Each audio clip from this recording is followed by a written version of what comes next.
द्वादश ज्योतिर्लिंग।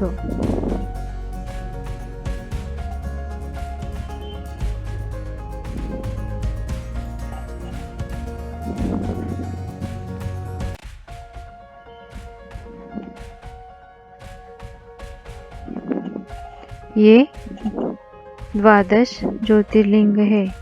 वैद्यनाथ ज्योतिर्लिंग, भीमाशंकर, केदारनाथ, महाकालेश्वर, मल्लिकार्जुन, ओमकारेश्वर, सोमनाथ, त्र्यंबकेश्वर, रामेश्वरम, नागेश्वर, काशी विश्वनाथ और कृष्णेश्वर। हिंदू धर्म में पुराणों के अनुसार शिवजी जहाँ जहाँ स्वयं प्रकट हुए उन 12 स्थानों पर स्थित शिवलिंगों को ज्योतिर्लिंगों के रूप में पूजा जाता है। ये संख्या में 12 है। सौराष्ट्र प्रदेश काठियावाड़ में श्री सोमनाथ, श्री शैल पर श्री मल्लिकार्जुन, उज्जैन में श्री महाकाल, ओंकारेश्वर अथवा ममलेश्वर में, परली में वैद्यनाथ, डाकिनी नामक स्थान में श्री भीमाशंकर, सेतुबंध पर श्री रामेश्वर, दारुकावन में श्री नागेश्वर, वाराणसी काशी में श्री विश्वनाथ, गौतमी गोदावरी के तट पर श्री त्र्यंबकेश्वर, हिमालय पर केदारखंड में श्री केदारनाथ और शिवालय में श्री कृष्णेश्वर। इस तरह के 12 स्थानों पर 12 ज्योतिर्लिंग है।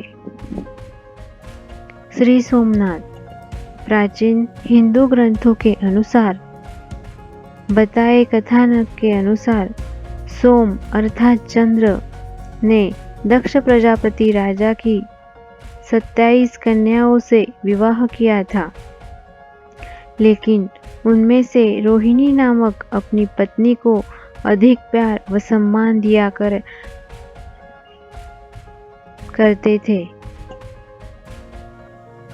होते हुए अन्याय को देखकर क्रोध में आकर दक्ष ने चंद्रदेव को शाप दे दिया कि अब से वह हर दिन तुम्हारा तेज मतलब की कांति, उनकी चमक क्षीण होती रहेगी। फलस्वरूप हर दूसरे दिन चंद्र का तेज घटने लगा। शाप से विचलित और दुखी सोम ने भगवान शिव की आराधना शुरू कर दी।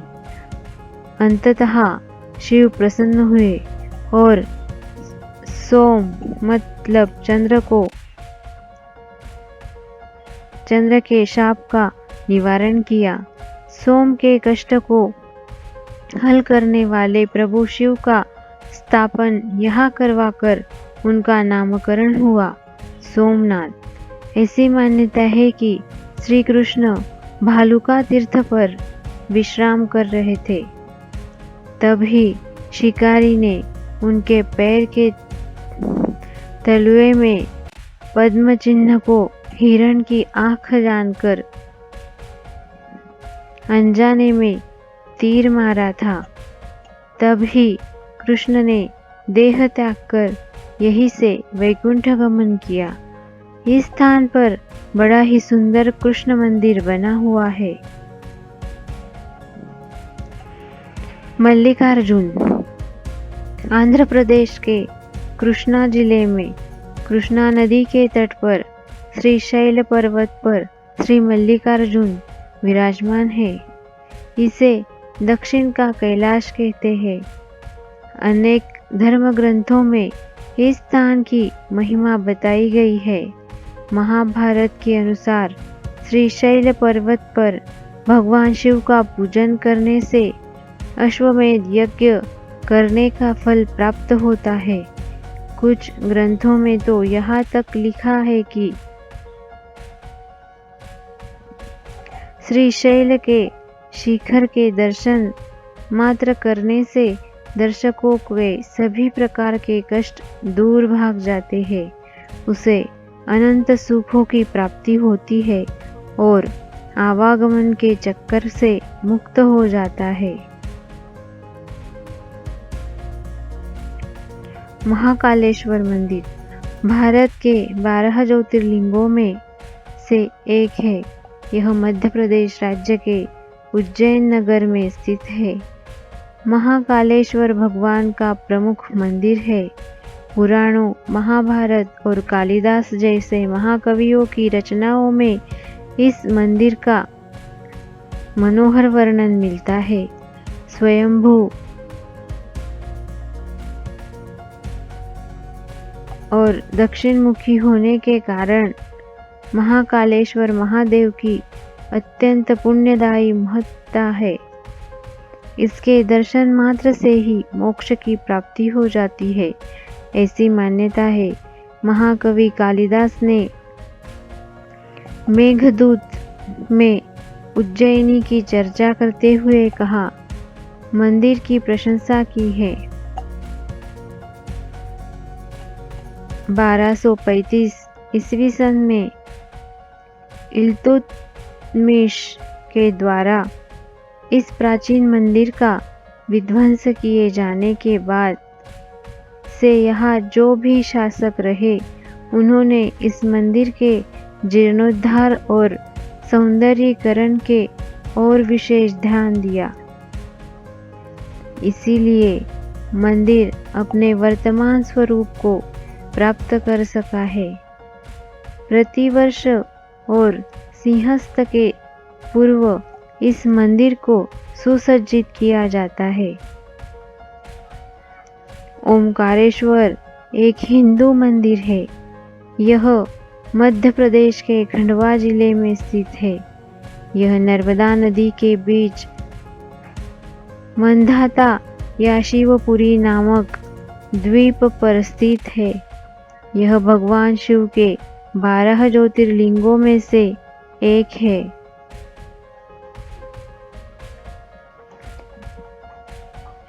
यह द्वीप हिंदू पवित्र चिन्ह ओम के आकार में बना है। यहाँ 2 मंदिर स्थित है, ओंकारेश्वर, ममलेश्वर। ओंकारेश्वर का निर्माण नर्मदा नदी से स्वतः ही हुआ है। यह नदी भारत की पवित्रम नदियों में से एक है और अब इस पर विश्व का सर्वाधिक बड़ा बांध परियोजना का निर्माण हो रहा है। जिस ओंकार शब्द का उच्चारण सर्वत्र सृष्टिकर्ता विधाता के मुख से हुआ, वेद का पाठ इसके उच्चारण किए बिना नहीं होता है। इस ओंकार का भौतिक विग्रह ओंकार क्षेत्र है। इसमें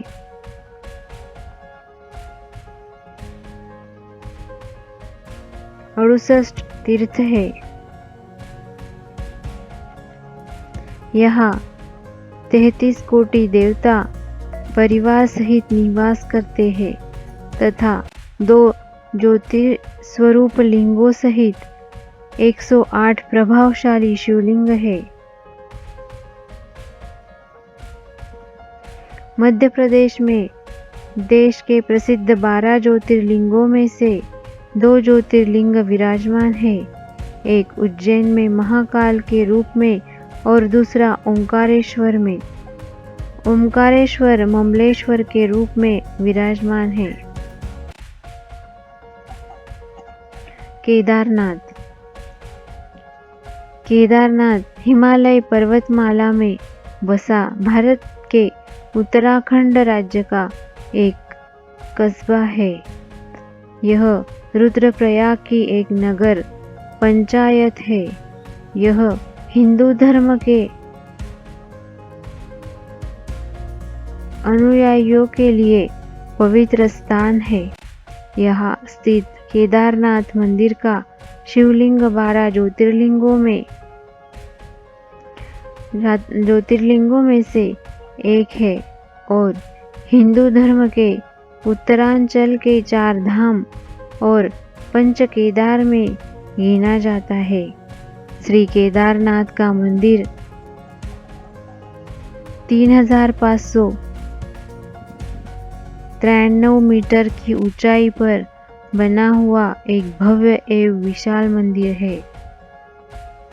इतनी ऊंचाई पर इस मंदिर को कैसे बनाया गया, इस बारे में आज भी पूर्ण सत्य ज्ञात नहीं है।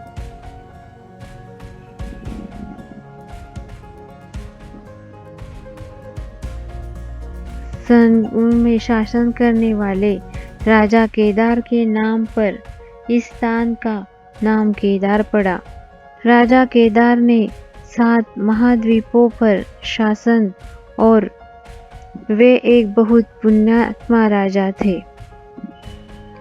उनकी एक पुत्री, 2 पुत्र थे। पुत्र का नाम कार्तिकेय, मोहनयाल व गणेश था। गणेश व कार्तिकेय शक्ति के राजा, देवता के रूप में संसार प्रसिद्ध है।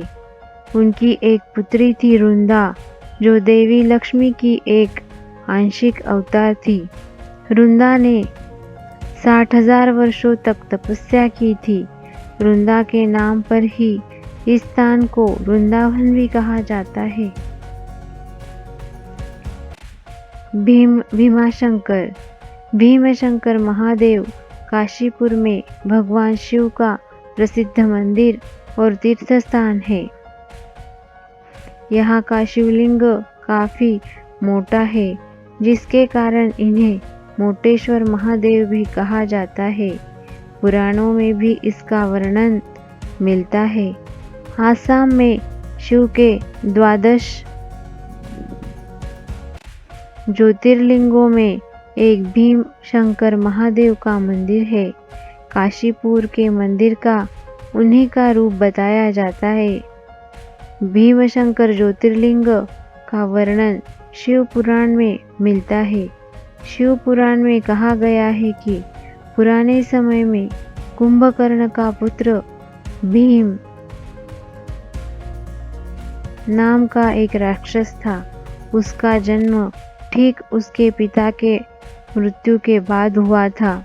अपनी पिता की मृत्यु भगवान राम के हाथों होने की घटना उसे जानकारी नहीं थी। बाद में अपनी माता से इस घटना की जानकारी हुई तो वह श्री भगवान राम का वध करने के लिए आतुर हो गया।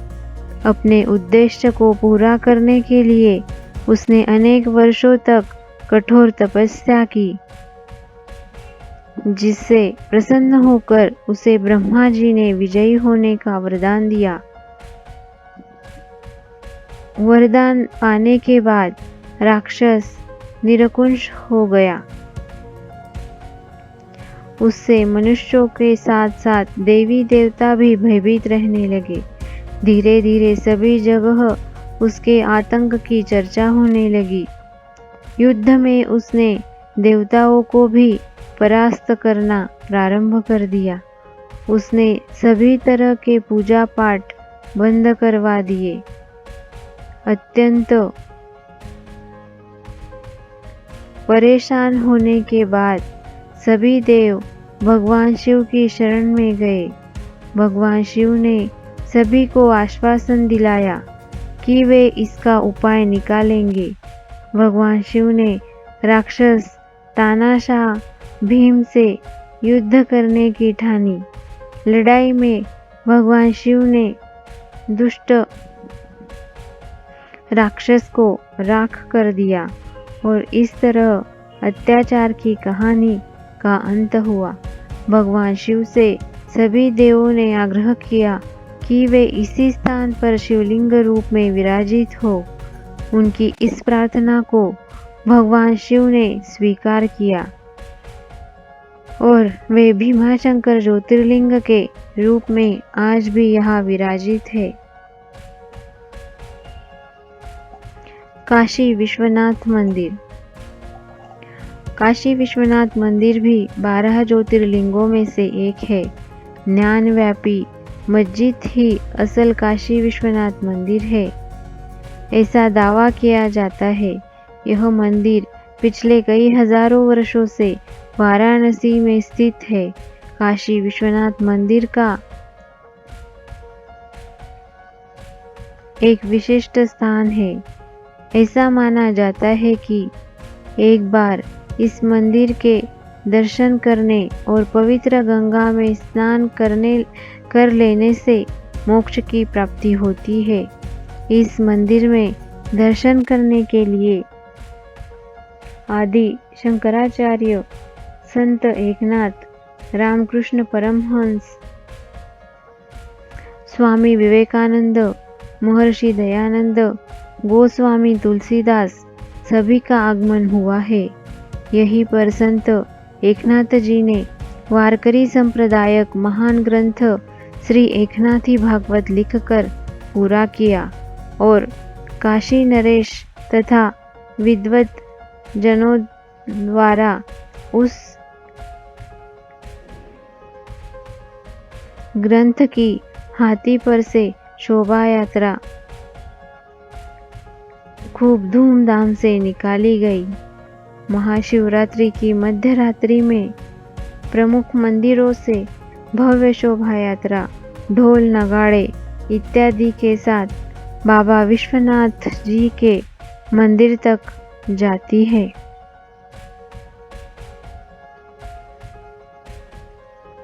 त्र्यंबकेश्वर ज्योतिर्लिंग मंदिर महाराष्ट्र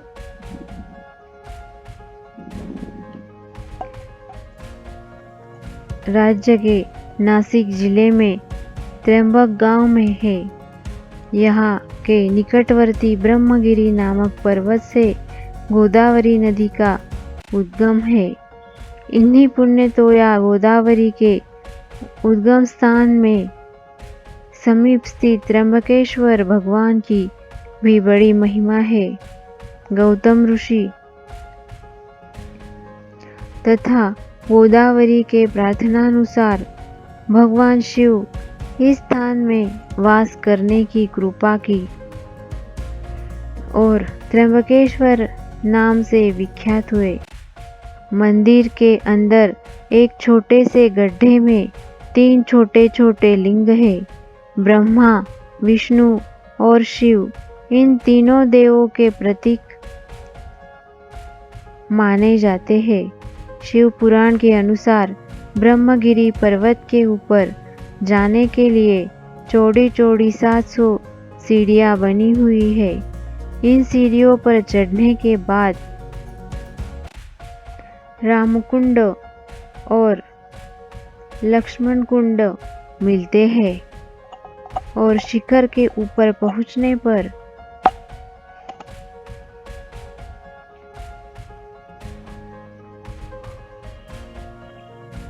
गोमुख से निकलती हुई भगवती गोदावरी के दर्शन होते हैं। 12 ज्योतिर्लिंगों में एक भगवान वैद्यनाथ झारखंड के देवघर में प्रतिष्ठित है। पुराणों के अनुसार इसकी स्थापना रावण के द्वारा अकस्मात हो गई।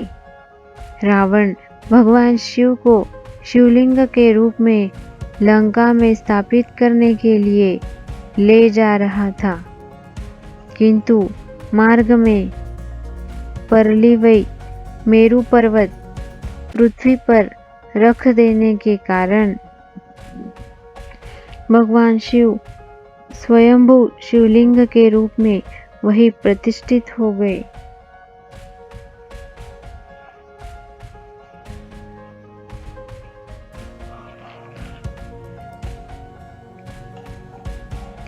नागेश्वर मंदिर एक प्रसिद्ध मंदिर है जो भगवान शिव को समर्पित है। यह द्वारका गुजरात के बाहरी क्षेत्र में स्थित है। यह शिव के 12 ज्योतिर्लिंगों में से एक है। हिंदू धर्म के अनुसार नागेश्वर अर्थात नागों का ईश्वर होता है।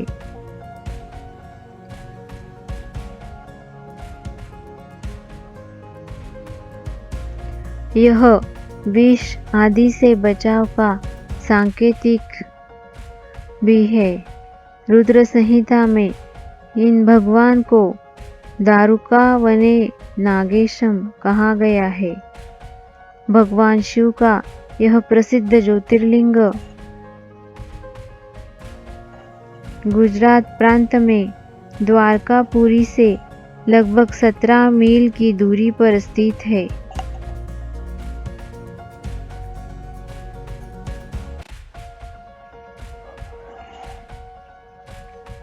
इस पवित्र ज्योतिर्लिंग के दर्शन की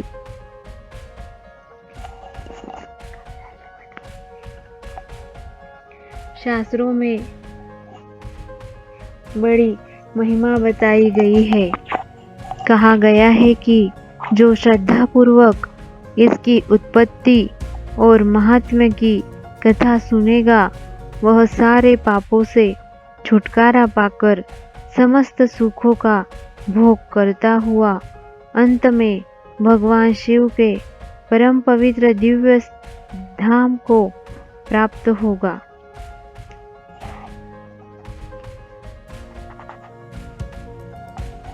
रामेश्वरम। रामेश्वरम एक पवित्र तीर्थ है। यह तमिलनाडु के रामनाथपुरम जिले में स्थित है। यह तीर्थ हिंदुओं के 4 धामों में से एक है। इसके अलावा यहाँ स्थापित शिवलिंग बाहर 12 ज्योतिर्लिंगों में से इसके अलावा यहाँ स्थापित शिवलिंग 12 ज्योतिर्लिंगों में से एक माना जाता है। भारत के उत्तर में काशी की जो मान्यता है वही दक्षिण में रामेश्वरम की है। रामेश्वरम चेन्नई से लगभग 450 मील दक्षिण पूर्व में है। यह हिंद महासागर और बंगाल की खाड़ी से चारों ओर से घिरा हुआ एक सुंदर शंख आकार द्वीप है। बहुत पहले यह द्वीप भारत की मुख्य भूमि के साथ जुड़ा हुआ था, परंतु बाद में सागर की लहरों ने इस मिलने वाली कड़ी को काट डाला। इसे मिलाने वाली कड़ी को काट डाला, जिससे वह चारों ओर पानी से घिरकर द्वीप बन गया। यहाँ भगवान राम ने लंका पर चढ़ाई करने से पूर्व पत्थरों के सेतु का निर्माण करवाया था, जिस पर चढ़कर वानर सेना लंका पहुंची व वहां विजय पाई। बाद में राम ने विभीषण के अनुरोध पर धनुष कोटि नामक स्थान पर यह सेतु तोड़ दिया था। आज भी इस 30 मील 48 किमी लंबे आदि सेतु के अवशेष सागर में दिखाई देते हैं। यहाँ के मंदिर के तीसरे प्रकार का गलियारा विश्व का सबसे लंबा गलियारा है। महाराष्ट्र में औरंगाबाद के नजदीक दौलताबाद से 11 किलोमीटर दूर कृष्णेश्वर महादेव का मंदिर स्थित है। यह 12 ज्योतिर्लिंगों में से एक है। कुछ लोग इसे घुश्मेश्वर के नाम से भी जानते हैं और पुकारते हैं। बौद्ध भिक्षुओं द्वारा निर्मित एलोरा की प्रसिद्ध गुफाएं इस मंदिर के समीप ही स्थित है। इस मंदिर का निर्माण देवी अहिल्याबाई होलकर ने करवाया था। शहर से दूर स्थित यह मंदिर सादगी से परिपूर्ण है।